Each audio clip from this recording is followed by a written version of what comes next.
Okay, section 14. Said aria, but the courtyard is going to be your subject, from which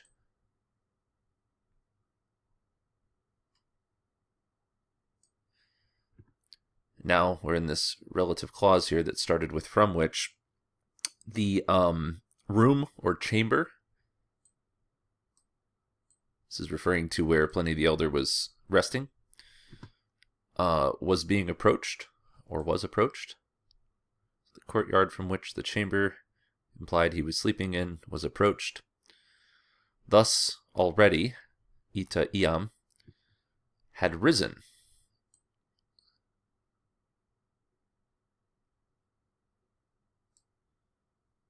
Opleta is describing the courtyard now, having been filled. It had risen with ash,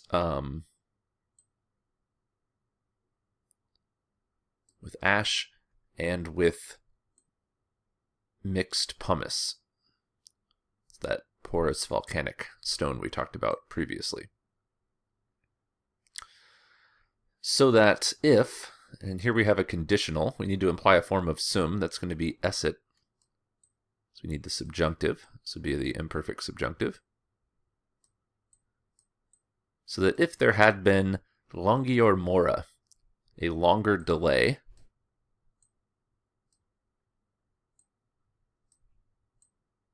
in the bedroom, so if he had slept longer, in other words,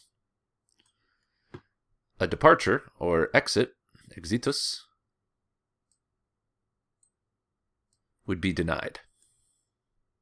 He would not be able to get out.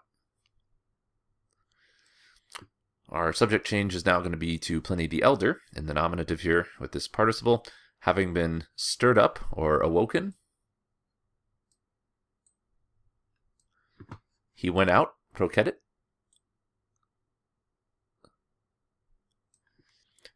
And he will be the direct object, reflexive, accusative, of the verb rededit. So he returned himself.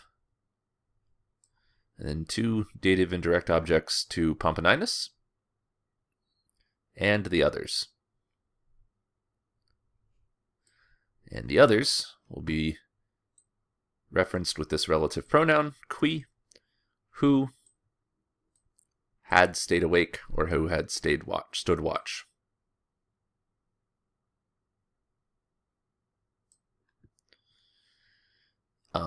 In common, sort of meaning almost adverbially, like altogether, but translated as in common. They deliberated or consulted, sort of implied about what to do. Then we're going to have two deliberative subjunctives here. So we'd say whether they should stay put within the shelter. Intra is just a preposition. It means within. Or whether they should wander out into the open.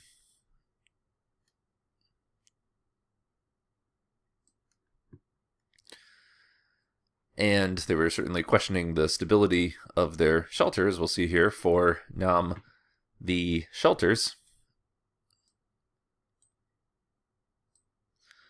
Shelters were wavering, nutabant,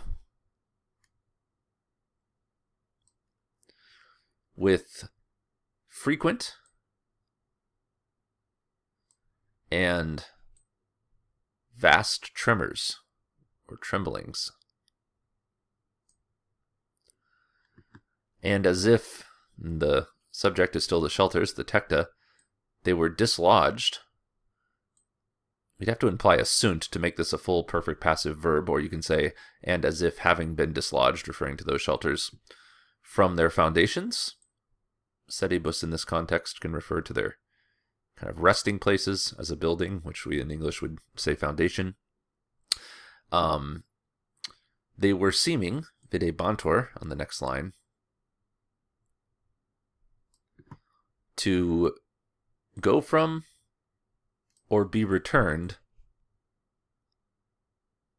nunc hunc now there, and now there. So you could even say now here and now there.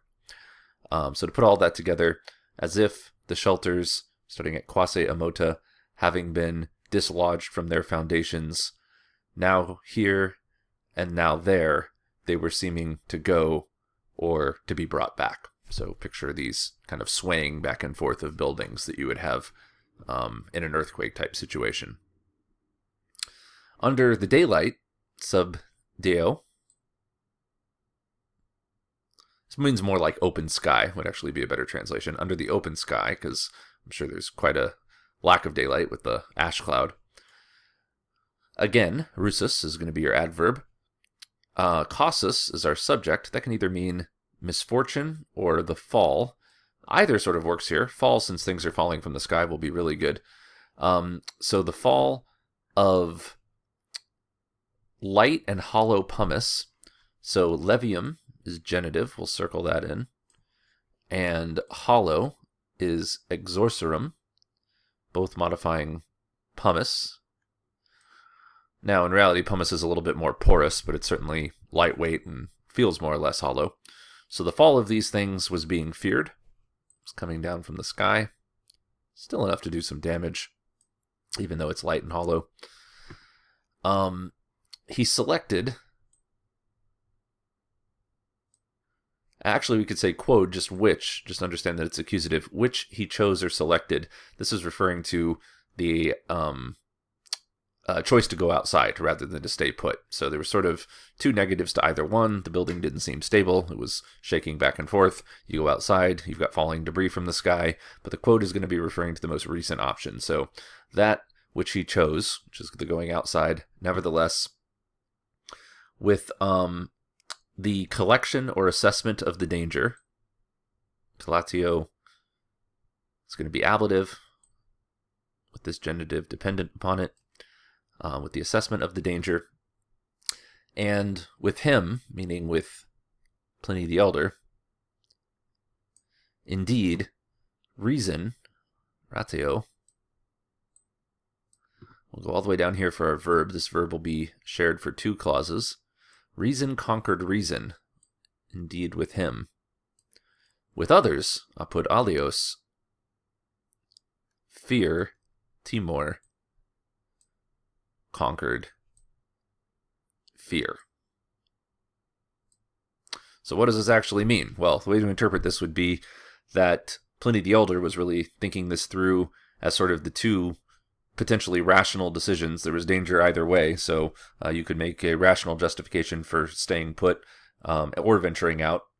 And ultimately, he had to run that calculus. But for everybody else, they were just driven simply by what was the lesser of the two fears, rather than perhaps what was more survivable. All right, moving on. They, meaning everyone who's now departing from this structure, they tied together cushions, cervicalia, imposita, having been placed,